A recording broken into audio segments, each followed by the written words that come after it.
कि हमने आपको पूर्ण बहुमत की सरकार दी और आपने हमारी पेट पे लात मार दी।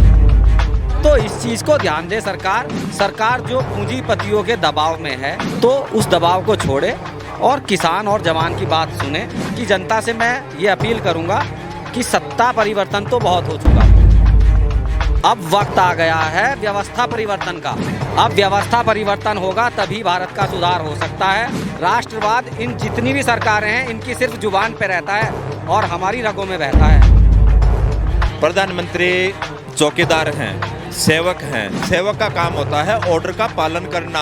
अगर वो नहीं मानता है बात तो मोदी जी अपनी औकात से बाहर जा रहे हैं। और मोदी जी कान खोल के सुन लो, जनता मालिक है। वोट की चोट से आपको नीचे लेके आया जाएगा। लठ पड़ेगी वोट का लठ पड़ेगा। वोट का लठ जो होता है वो बंदे को रोड के ऊपर ले आता है, भिखारी बना देता है। अब आपके ऊपर है, भगवान आपको सद्बुद्धि दे, आपको ये चीज समझ में आए। अदरवाइज परिणाम भुगतने के लिए तैयार रहे।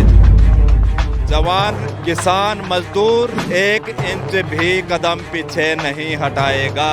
दोस्तों नमस्कार, मेरा नाम शिवम। आप सब लोग देख रहे हैं ऑनलाइन न्यूज़ इंडिया। आप सबको पता होगा कि हमारे देश की रक्षा हमारे जवान करते हैं।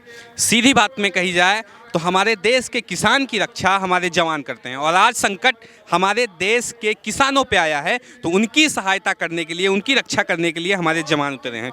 यहाँ पे बहुत सारे लोग खड़े हुए हैं जो ज़्यादातर सभी लोग एक्स आर्मी मैन हैं। इनसे बात करते हैं कि इनकी क्या भूमिका है इस पूरे आंदोलन के दौर में, किस तरह से इसे देख रहे हैं, क्या कहना चाहेंगे अंकल? जी, हम आपके चैनल के माध्यम से अपील करेंगे सरकार से कि जो किसानों की समस्या है वो जायज़ है और सरकार को नरम रुख अपनाकर और इस समस्या का समाधान करना चाहिए। ये जो किसान सरकार जैसे एलिगेशन लगा रही है कि ये केवल पंजाब का किसान यहाँ पे इकट्ठा हुआ है, ऐसा कुछ नहीं है। हमने यहाँ पे सभी बॉर्डर के ऊपर आके चेक किया है। यहाँ पे पूरे देश से लोग आए हुए हैं और कुछ लोग जो नहीं आ पा रहे हैं जैसे यूपी से, उत्तराखंड से, वहाँ पे प्रशासन द्वारा रोका भी जा रहा है उनको और उनकी घरों में नज़रबंद भी किया जा रहा है।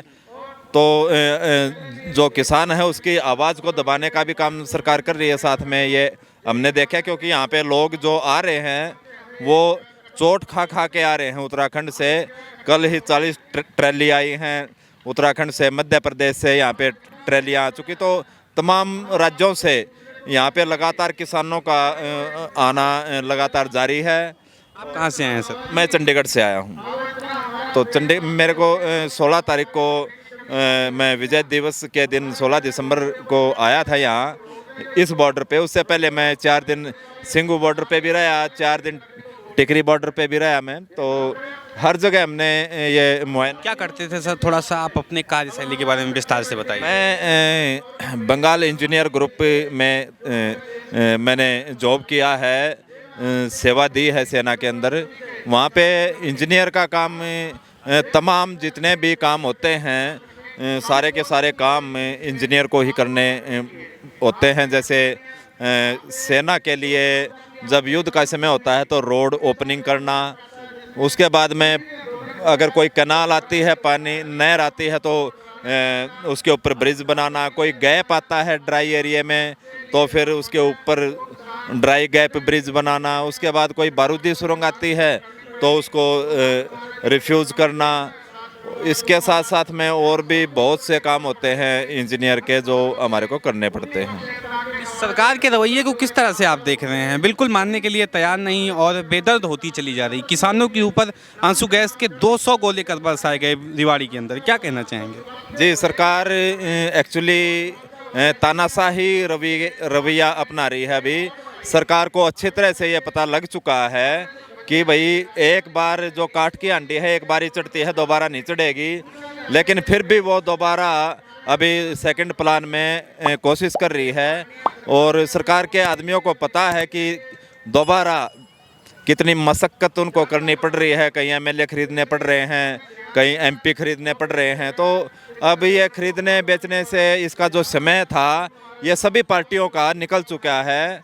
क्योंकि देश की जनता ने हर पार्टी को मौका दिया, लंबे समय तक मौका दिया, लेकिन इन्होंने अपना अपना विकास किया।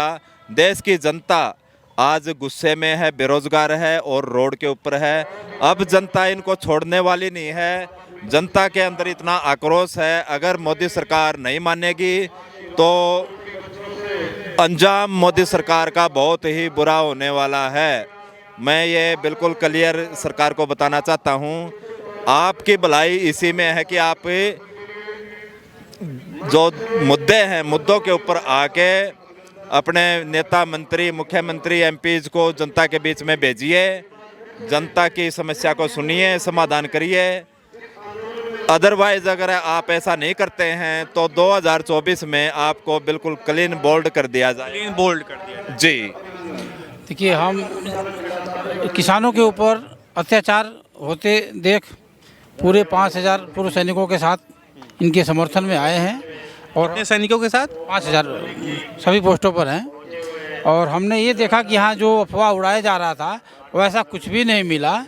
और मोदी जी से मैं यह रिक्वेस्ट करना चाहता हूँ कि मोदी जी अपने तरफ से जो भी कानून ये लाए हैं वो अच्छा मान रहे हैं, अच्छा माने कोई बात नहीं है, लेकिन जब उसको किसान लेने के लिए तैयार नहीं है तो ज़बरदस्ती क्यों दे रहे हैं? उनके पास ऐसा कौन सी मजबूरी है? आपके माध्यम से मैं उनसे पूछना चाहता हूँ, सरकार से पूछना चाहता हूँ कि आपके पास ऐसी कौन सी मजबूरी आ गई है, कौन सी आफत आ गई है कि आप ज़बरदस्ती इसको थोपना चाहते हैं? आपको इसको न देने में कितना नुकसान हो रहा है, कितने घाटे में आपकी सरकार जा रही है इस कानून को न लागू करने में? क्योंकि किसान तो लेने के लिए तैयार नहीं है और आप बोल रहे हो कि सुविधा हम दे रहे हैं, इससे फ़ायदा ही फ़ायदा किसानों को, लेकिन वो फ़ायदा लेने के लिए जब तैयार नहीं है तो आप ज़बरदस्ती थोप रहे हो। तो इसमें आपको क्या नुकसान, क्या फ़ायदा हो रहा है? आप क्यों इसके पीछे पड़े हुए हो? क्यों नहीं वापस कर लेते हो? ये सवाल है आपका कि पीछे क्यों नहीं हो रही है सर? पीछे क्यों नहीं हो रहे हैं आप? क्योंकि आपको जब इसमें कोई फ़ायदा नहीं है, आपको भी कुछ फ़ायदा होगा, तो किस चक्कर में आप पड़े हैं? जब ये किसान जब लेने के लिए तैयार है, मान लिया मैं कि अच्छा कानून है किसानों के लिए, लेकिन ये लड्डू ही है, बर्फी है, लेकिन उसको खाने के लिए किसान तैयार नहीं है, तो ज़बरदस्ती देना ये उचित बात नहीं है। और आप अगर जो ज़बरदस्ती दे रहे हो तो इसमें आपका फ़ायदा है, तो आपका क्या फ़ायदा है? ना फ़ायदा देख रहे हैं। हाँ, तो आपका क्या फ़ायदा है? जी जय हिंद। हरविंदर सिंह राणा, राष्ट्रीय प्रवक्ता, संयुक्त सचिव, वेटरन्स एसोसिएशन, पूर्व सैनिक संगठन, ऑल इंडिया। जी मैं आपके माध्यम से कहना चाहूँगा कि सरकार को जब जनता लेके आई थी तो एक विकल्प देश में नज़र आया था जनता को कि कांग्रेस का विकल्प, एक जो बाप दादा की जो सरकार चली आ रही थी तो उससे निजात पाना चाहती थी जनता। तो जनता ने विकल्प के रूप में मोदी जी को पूर्ण बहुमत की सरकार दी, पूर्ण बहुमत की सरकार दी। लेकिन हमने आपको पूर्ण बहुमत की सरकार दी और आपने हमारे ही पेट पे लात मार दी। यही बात हुई ना कि हमने आपको पूर्ण बहुमत की सरकार दी और आपने हमारे ही पेट पे लात मार दी। तो इस चीज़ को ध्यान दे सरकार, और सरकार जो पूंजीपतियों के दबाव में है तो उस दबाव को छोड़े और किसान और जवान की बात सुने। जवान भी जो बीएसएफ या जो और जवान हैं, अर्धसैनिक बल हैं, जिनको पेंशन नहीं है, तो उनकी पेंशन पर भी विचार होना चाहिए। और देश की जनता से मैं ये अपील करूँगा कि सत्ता परिवर्तन तो बहुत हो चुका, अब वक्त आ गया है व्यवस्था परिवर्तन का। व्यवस्था परिवर्तन होनी। जी, अब व्यवस्था परिवर्तन होगा तभी भारत का सुधार हो सकता है। और अगर आप भारत को जो महापुरुषों का सपना था और जो राम राज्य और जो विश्व गुरु के रूप में भारत को अगर आप देखना चाहते हो तो वो सिर्फ और सिर्फ व्यवस्था परिवर्तन के जरिए हो सकता है। बाकी कोई विकल्प, सत्ता परिवर्तन, एक चोर दूसरे चोर को चार्ज दे रहा है, हैंडिंग टेकिंग दे रहा है। ठीक, जब सत्ता में जा रहे हो तो तुम्हारी संपत्ति की जांच हो रही है कि कितनी संपत्ति है तुम पे। जब तुम सत्ता छोड़ के आ रहे हो तो तब भी तो तुम्हारी जांच होनी चाहिए कि तुम्हारे पास अब कितनी संपत्ति है। तो जब तक व्यवस्था परिवर्तन नहीं होगा, एक जो संसद में बैठा हुआ है सांसद के रूप में, वो सारी चीज़ें खा रहा है, आराम से सारी सुख सुविधाएं भोग रहा है इस देश की। टोल टैक्स, उसका काफिला का काफिला जा रहा है, सबके लिए टोल टैक्स फ्री है। लेकिन एक सैनिक जो बॉर्डर पे खड़ा हुआ है, -40 डिग्री में खड़ा हुआ है, ग्लेशियर में बॉर्डर पे खड़ा हुआ है दुश्मन की गोली के सामने, उसके लिए ना तो पेंशन है और ना उसके लिए जो मूलभूत सुविधाएं हैं ना वो हैं। तो कहीं ना कहीं देश की जनता को आगे आना होगा और विकल्प के रूप में व्यवस्था परिवर्तन को सपोर्ट करना होगा।